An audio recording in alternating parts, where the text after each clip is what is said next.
नमस्कार, मैं शंभू कुमार सिंह और आप देख रहे हैं नेशनल दस्तक। आज आईसीएमआर जो कि कोरोना को देख रही है, बड़ी संस्था है, उसने रैपिड एक्शन टेस्ट पर जो रैपिड तरीके से टेस्टिंग हो रही थी उसको 2 दिनों के लिए रोक दिया है, क्योंकि कुछ इस तरह से खबरें आ रही थी कि जो टेस्ट है वो ही गलत रिपोर्ट दे रहा है। पहले तो लगातार कोरोना से संबंधित जो खबरें हैं वो लगातार इस तरह से कॉम्प्लिकेटेड होते जा रहे हैं।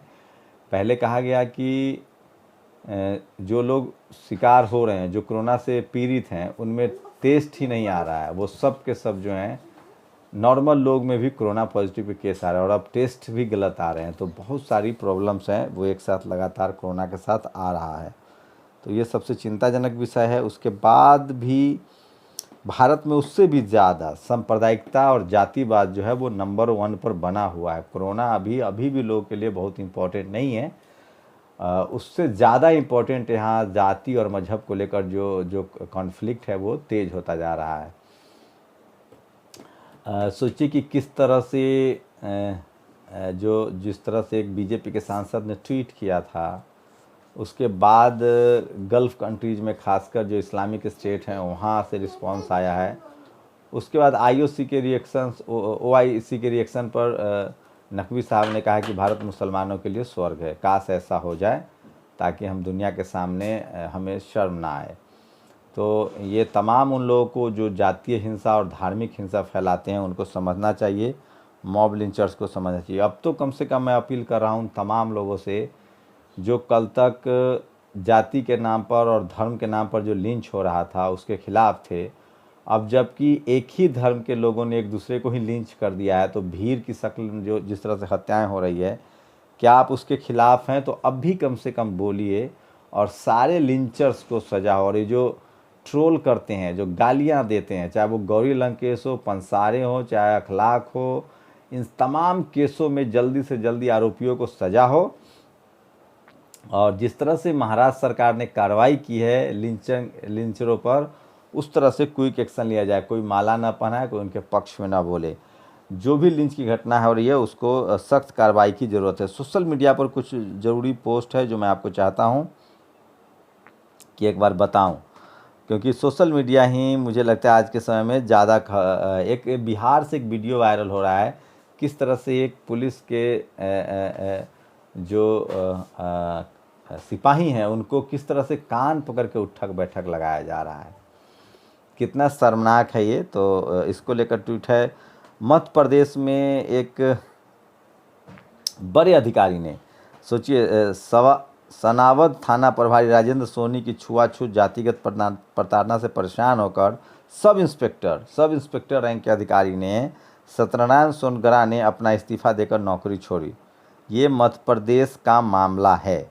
तो देखिए किस तरह से ये सुनील अस्ते ने जो शेयर किया है।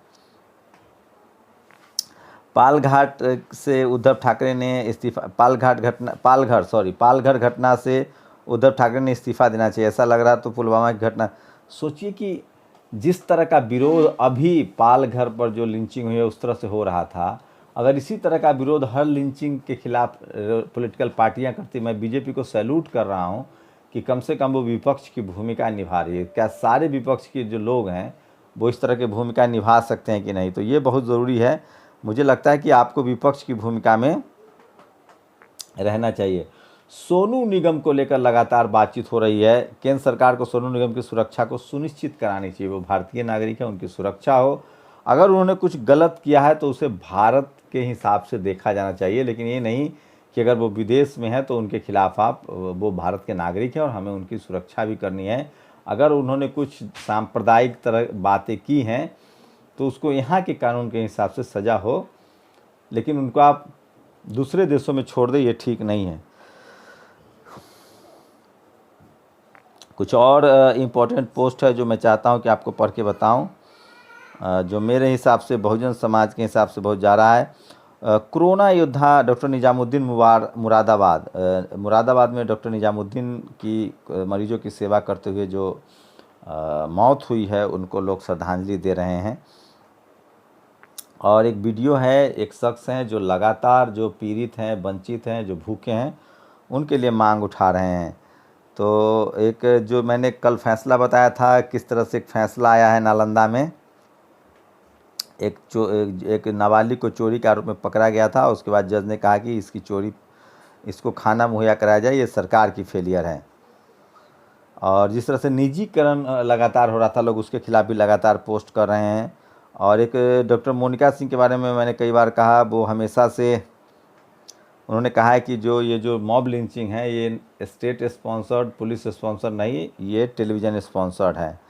तब वो लगातार जो है वो तीखी प्रतिक्रिया करती हैं और लगातार मीडिया पर अपनी बात रखती हैं। और दिलीप मंडल ने एक पोस्ट लिखा है कि जब इतिहास लिखा जाएगा तो पता चलेगा कि कोरोना वायरस के दौर में भी किस तरह से लोग जो हैं वो हिंदू मुस्लिम कर रहे थे, लेकिन एक भी SC ST OBC माइनॉरिटी के लोग जो हैं वो ऐसा नहीं कर रहे थे, और वो संविधान के साथ है, देश के साथ है।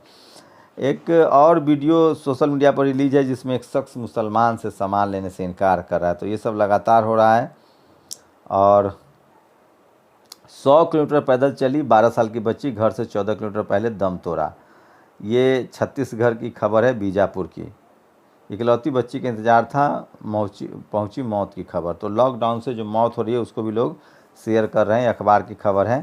निजामुद्दीन, बिहार से नहीं आए वाहन चालक के परिजन, दरोगा ने कराई अंत्येष्टि। दिल्ली से बेगूसराय के लिए पैदल चले, बनारस में ही पैदल चलते एक रोहनिया में बिहार के बेगूसराय निवासी वाहन चालक रामजी महतो की भी मौत हुई है, वो बता रहा था। और जबलपुर में किसान की पुलिस की पिटाई से मौत हुई है। तो ये गोरखपुर में 1 साल के बेटे ने पिता के पुतले की अंत्येष्टि। तो बंदी में लॉकडाउन के कारण दिल्ली में फंसे चौरसिया के मजदूर ने बीमारी में दम तोड़ा। तो ये जो वो खबरें हैं जो लगातार जो है वो मौत की वजह से आ रही है। और एक अग्निहोत्री साहब हैं, भारतीय लोगों के लिए बुरी खबर, संयुक्त अरब अमीरात। एक अग्निहोत्री हैं, उन्होंने जिस तरह से ट्वीट किया है कि ब्राह्मणों के लिए अलग देश हो, तो सोचिए कोरोना जैसे कहर में भी लोग देश तोड़ने की बात कह रहे हैं। तो वो बहुत चिंताजनक है। और नितिन राउत जो कि बिजली मंत्री हैं, माफ़ कीजिएगा, वो लगातार उनको समझा रहे हैं कि आप इस तरह के देशद्रोही बातें मत कीजिए। तो ये कोरोना के कुछ अपडेट थे। अभी भी अखबार टेलीविज़न निराश कर रहा है। न तो वो भारत में कैसे लॉकडाउन को लेकर, भुखमरी को लेकर सरकार के पास मीडिया क्या होता है, सही जानकारी देना। लेकिन मीडिया ने जाति धर्म में खुद को बांट लिया है, और वो जाति धर्म के हिसाब से बात कर रही है, वो फैक्ट पर बात नहीं कर रही है, खबर नहीं दिखा रही है। और पत्रकारिता की जो एक ट्रेनिंग होती है, जैसे मैं एक एग्जांपल देता हूँ, भारत में जब बराक ओबामा जाने वाले थे आगरा, तो न्यूयॉर्क टाइम्स ने के रिपोर्टर की खबर देखी है। उसने देखा कि भारत में आज भी लोग हाथ से रोड साफ कर रहे हैं। ये खबर का मतलब होता है कि आपको वो चीज़ें देखनी पड़ेंगी जो सिस्टम को दुरुस्त करता है, जो सबको बराबर देखता है। सरकार की वाहवाही, पुलिस की वाहवाही करनी खबर नहीं है, ये चापलूसी है। और ऐसे में कोई भी व्यवस्था, कोई भी देश अच्छा नहीं हो सकता। रवि सही कहता है कि एक डरा हुआ पत्रकार मरा हुआ समाज पैदा करता है। और सरकार के आप दुश्मन नहीं होते, आप देश के दुश्मन। हम किसी सरकार के पक्ष या विपक्ष में पत्रकार नहीं होता है। पत्रकार का काम होता है जो गड़बड़ियाँ है उसको उजागर किया जाए ताकि सरकार उसको ठीक करे। वो सरकार के खिलाफ नहीं, सरकार चुन के आती है, वो 5 साल चलेगी, लेकिन जो चीज़ें गड़बड़ है उसको बताया जाए, ये पत्रकार का काम होता है। लेकिन पता नहीं किस तरह से चीज़ें चल रही हैं। पत्रकारों को तो डराया जा रहा है, गिरफ्तारियां हो रही है, डराया जा रहा है। तो बहुत चिंताजनक हालात हैं। कोरोना जो वैश्विक महामारी है, उसके अलावा भारत का जो सोशल स्ट्रक्चर है, जो लॉ एंड ऑर्डर है, उस पर कहीं ना कहीं सवाल खड़े हो रहे हैं। और हम अब देश के तौर पे तभी मजबूत होंगे जब हम जस्टिस करते हुए दिखेंगे, और हर आदमी महसूस करेगा कि मेरे यहाँ अधिकार सुरक्षित हैं, मैं सुरक्षित हूँ, और मेरे साथ अन्याय नहीं होगा। वही देश बेहतर बनता है। आप सोचिए, आप प्रधानमंत्री मोदी भी तभी प्रधानमंत्री बन पाए जब उनको मौका दिया गया। अगर जाति के आधार पे, मज़हब के आधार पर उनको मौका न दिया जाए। आपके संगठन, दुनिया में हर किसी को संगठन बनाने का हक है। भारत में आप संगठन बना सकते हैं, आप डेमोक्रेटिक तरीके से अपनी बात रख सकते हैं, लेकिन ये नहीं कि आप मेरी बात से सहमत नहीं तो हम आपका कत्ल कर दें। ये ख़त्म होनी चाहिए, नहीं तो आप एक देश के तौर पर, एक समाज के तौर पर सफल नहीं हो पाएंगे। और कोरोना से लड़ने के लिए आपको एक देश के तौर पे, एक इंसान के तौर पे, एक समाज के तौर पे, पूरी दुनिया के तौर पे आपको एक होना पड़ेगा और इस वैश्विक महामारी से निपटना होगा। और उसके लिए जाति मजहब छोड़ना पड़ेगा। पता नहीं पत्रकारिता की पढ़ाई करने वाले लोगों के दिमाग से जाति और मजहब कब जाएगा। शुक्रिया, अपनी प्रतिक्रिया जरूर दीजिए।